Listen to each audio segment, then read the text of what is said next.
Buenos días, buenas noches.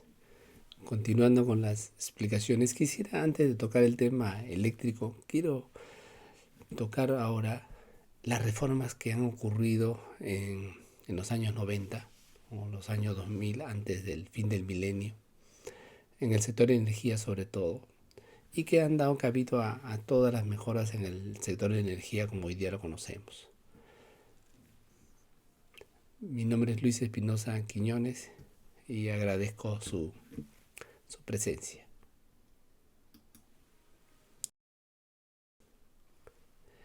Primero veamos la situación antes del año 90, 1990.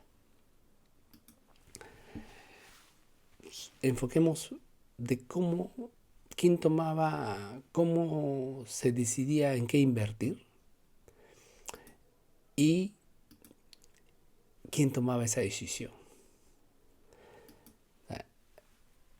Normalmente, ¿en qué invertíamos en el sector eléctrico? La inversión tradicional en esas épocas era en hacer hidráulicas que tenían costos aproximados de $3,000 el kilowatt, ¿ya? Y de costo variable $0 por megavatio hora. Nucleares que costaban alrededor de $2,500 el kilowatt y costos variables de $15 el megavatio hora. Y carbón, centrales de $1,500 el kilowatt y $25 el megavatio hora. Pero también había las nuevas tecnologías, las que estaban causando la disrupción en esa época.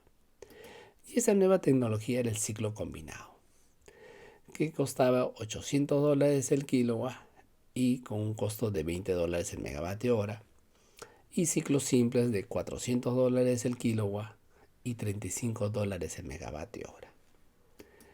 Entonces, el ingreso de las nuevas tecnologías son un reto para las existentes. Y las existentes, las tradicionales, no quieren perder su cuota de mercado. Por eso es importante quien toma la decisión sobre las inversiones. Uno puede ser el Estado, el otro puede ser el distribuidor, que es el gran comprador, y el otro puede ser el cliente, si es que el cliente es el que compra directamente.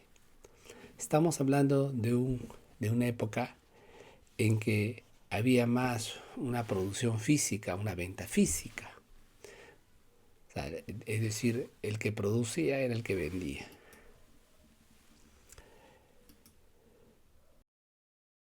Entonces, ¿cómo era el mercado antes de estas reformas? Normalmente teníamos un distribuidor monopólico, tanto en sus redes como en la venta, ¿ya? Podía tener este distribuidor generación propia, como existía en el Perú con Electrolima, o también podía comprar a terceros, ¿no? Caso a Electroperú, ¿ya? Lo cual necesitaba un contrato por transacción o alguien que le diga cuál es el precio de la transacción. Pero el que controlaba el monopolio era el distribuidor.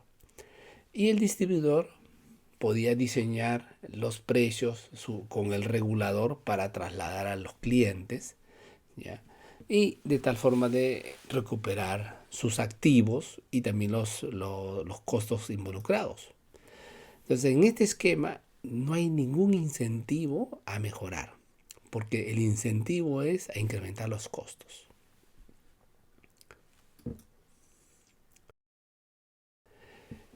Y viene las reformas acompañando lo que se llamó la globalización, que se dice en inglés, pero podríamos decir la mundialización, que es un fenómeno mundial que hoy día lo tenemos todo presente.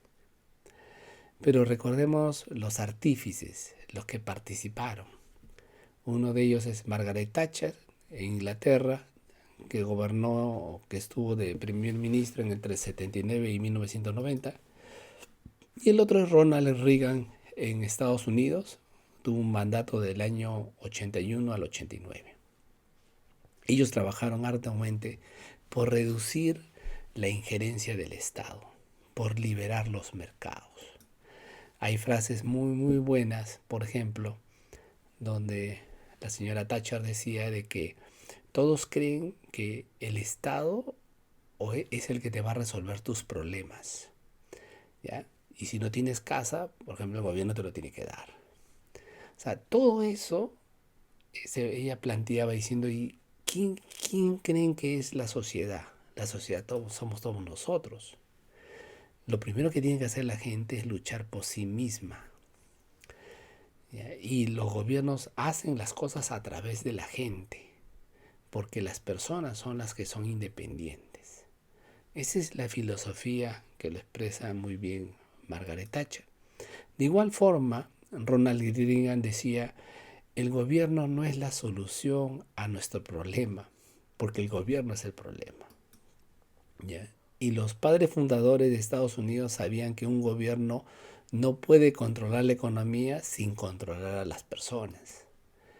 Y las soluciones que debemos de buscar tienen que ser equitativas, sin cargar el costo de forma excesiva a un solo grupo. O sea, todo esto fue lo que conllevó a las reformas de los años 90. Y en nuestros países se aplicó una serie de políticas sanas, de una economía sana, que se llamó el Consenso de Washington. Muchos de ustedes de repente no lo han oído hablar. Fue sintetizado por John Williamson en el año 89, ¿ya? En virtud a una serie de reuniones con las agencias del FMI, o sea, Fondo Monetario Internacional, Banco Mundial o el Departamento del Tesoro de Estados Unidos. Y eran 10 puntos muy básicos. Lo primero, se tiene que tener una disciplina fiscal. No gastar más de lo que te ingresa. Segundo, reenfocar los subsidios, o sea, subsidiar lo que realmente se necesita, no la energía, por ejemplo. Hacer una reforma tributaria, la clásica, tasas de interés que reflejen el mercado, tipos de cambio también que sean competitivos, o sea, del mercado, y que haya libertad de comercio, compra y venta, no solamente para los que importan hacia afuera, sino también dentro del país. Eliminación de barreras a la inversión extranjera, porque se requiere capital, privatización de las empresas estatales, desregulación del mercado y eliminación de monopolios. Y el último es la seguridad jurídica, reglas claras y agencias que lo apliquen.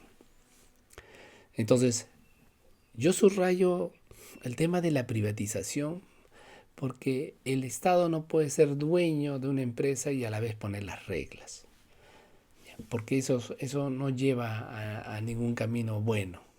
¿Ya? Y la desregulación significa quitar más el poder administrativo que tienen muchas agencias, que en su afán de control pierden el objeto de la regulación, que es buscar el bienestar de todos y reducir los costos.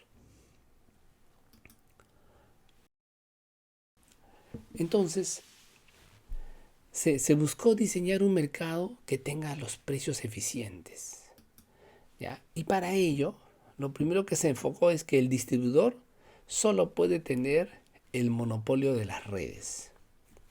A eso tiene que centrarse el distribuidor. Y el mercado mayorista funciona con un precio spot. Spot significa no necesitas contratos. Y los clientes tienen libertad. Libertad para comprar energía y usar las redes. Esa es la libertad básica del cliente.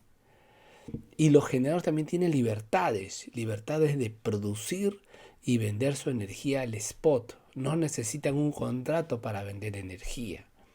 No están atados al monopolio del distribuidor que era el comprador único. Entonces, este mercado mayorista también funciona con comercializadores de energía, que son los que les ofrecen opciones a los clientes, son los que pueden contratar con generadores o del mercado mayorista. Entonces, se abre un mercado diferente, con muchas más opciones y libertades para los clientes. Y la comercialización de energía nos lleva a que el negocio eléctrico es un negocio de contratos financieros. Se vende la energía no en función de quién lo produce, sino de las opciones comerciales que puede encontrar un comercializador. El mercado eléctrico funciona con un operador independiente. ¿Independiente de quién? De todos. De los generadores, de los distribuidores, de los clientes, de las agencias. Tiene que ser independiente. Que tiene que tener reglas para definir un costo marginal donde no se requieren contratos. Y en este esquema, los generadores no tienen garantizado el retorno de la inversión porque compiten con precios. Ese es el concepto. Al competir en este mercado libre, no se garantiza la recuperación de los costos fijos. Y al distribuidor solo se le reconoce un retorno por las redes eficientes que él ha instalado. Eficiente significa necesarias para el cliente, no por las redes faraónicas. O sea, este es un nuevo concepto. Esto es lo que nunca debemos de perder de vista en cualquier reforma.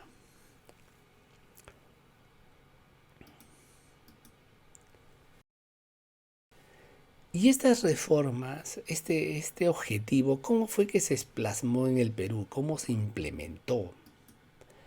Lo primero que se hizo es se reformó la Comisión de Tarifas para ser un regulador de precios de actividades que no son competitivas. Ese es lo único que se regula, la actividad no competitiva.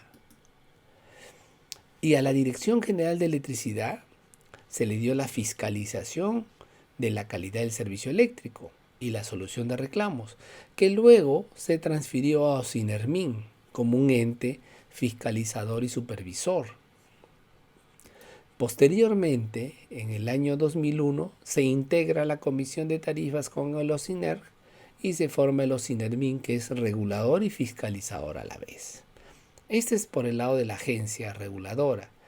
Por la agencia operadora teníamos un COES en el centro norte del Perú y teníamos un COES en el sur, un comité operador del sistema significa. Luego, cuando se unieron los sistemas, se integró al COES actual, como hoy día lo conocemos, ¿no? Con 5 directores elegidos de forma independiente. Y tenemos una agencia, el Indecopi, que supervisa las actividades competitivas con el objetivo de evitar el abuso de la posición de dominio. Ese es el concepto. Y en el proceso de privatización se avanzó en la generación y se llegó, hoy día el Estado solamente tiene el 10% del activo, porque ha crecido mucho el capital privado. En la transmisión el Estado no tiene activos, todo se privatizó. En la distribución, más o menos el Estado tiene el 50% y el otro 50% está en los privados, y mayormente en la ciudad de Lima y en Ica. O sea, eso fue el avance. Pero también se avanzó en que los clientes puedan acceder al mercado. Se creó el concepto del cliente libre, aquel que puede llegar al mercado. El cliente libre que se le puso una barrera, que es, tiene que superar los 200 kilowatts para ser cliente libre. Lo contrario es cliente regulado, aquel que está sujeto al monopolio del distribuidor. Lo que falta para darle más transparencia y más opciones a los clientes es la comercialización. Una comercialización independiente de la distribución y de la generación para que no haya abuso de posición de dominio. Ese es el concepto que hoy día nos falta.